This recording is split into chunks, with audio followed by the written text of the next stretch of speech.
Alright, so now that we have our video edited to the music, in this video I want to talk about speed ramping and how you can use speed ramps to help your edits flow and the clips transition into one another. So let's take a look at this clip here. We have mom throwing baby in the air, and like I said in the previous video, I wanted to match the beat of the song to be when she releases the baby. So what we're going to do is find the point where we want that beat to happen, right there we'll say. And I forgot to mention this keyboard shortcut, but it's Shift B, and that's like the blade tool except it cuts it and divides it into two different speed options. So on this side I want to speed this up, so I'll push Command J. Let's speed this up to 100% normal speed. And now you see here we have a dark gray part, and this is our speed ramp. So this is how quickly or how fast it's going to ramp from 100% to 40%. So let's make it about right there and see how that looks. Let's make it a little bit more gradual. And we're trying to get that throw to happen on the beat. And now we just have to stretch out this side so that the clip ends on the beat on that side. So let's play that back.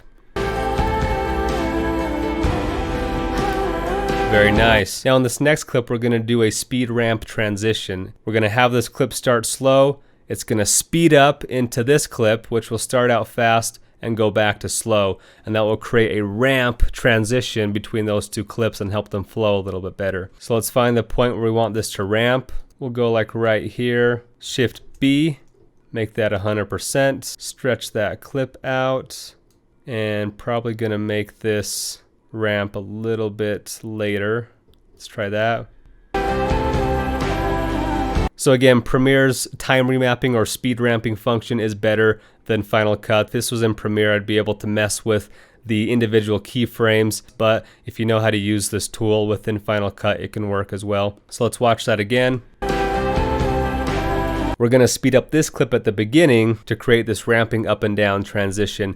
Now before I make a speed ramp on here, if we change the timing of this clip, what's going to happen is it's going to screw up the rest of our timeline because it's sitting on the magnetic timeline. So we want to push P and lift this clip above the timeline so that once we're messing with this length, it's not going to affect the rest of the timing of our video. So that's super important. If you have clips in the magnetic timeline, don't change their speed or duration until you've lifted them off the timeline, unless you're okay with the rest of your video shifting. So now that it's out, let's find a good spot. We'll go about right there. Push Shift B, bring that to 100%. Drag out the rest of that clip, and let's shorten our speed ramp a little bit here. And let's now check that out.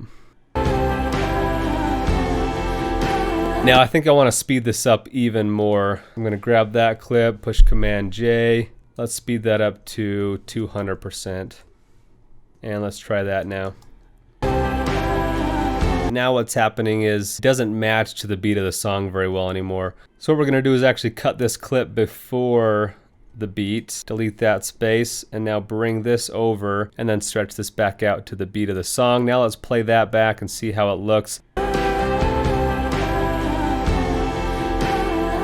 Alright, so I like that better. To me, that just helps the edit flow a little bit better, and especially where this part of the music's picking up and it's a little bit faster paced, adding in these speed ramps will help pick up the pace of the video as well. Now, with this footage specifically and the type of music I'm editing to, there's not a lot of great opportunities for speed ramps, so I actually pulled in a clip from another shoot that I did in southern Utah that is a prime candidate for a speed ramp. Now, this is an aerial shot that happens over a minute of time, and in most edits you're not going to have time to show a full 1 minute clip, but it's really cool because at the end of the clip it shows the full scope of what she's climbing. And so to be able to show that part and the beginning part where she's walking along the trail here without having to cut, the way you can fill in that gap is by speed ramping to that end part. So we're going to pick the part where we want the speed ramp to start.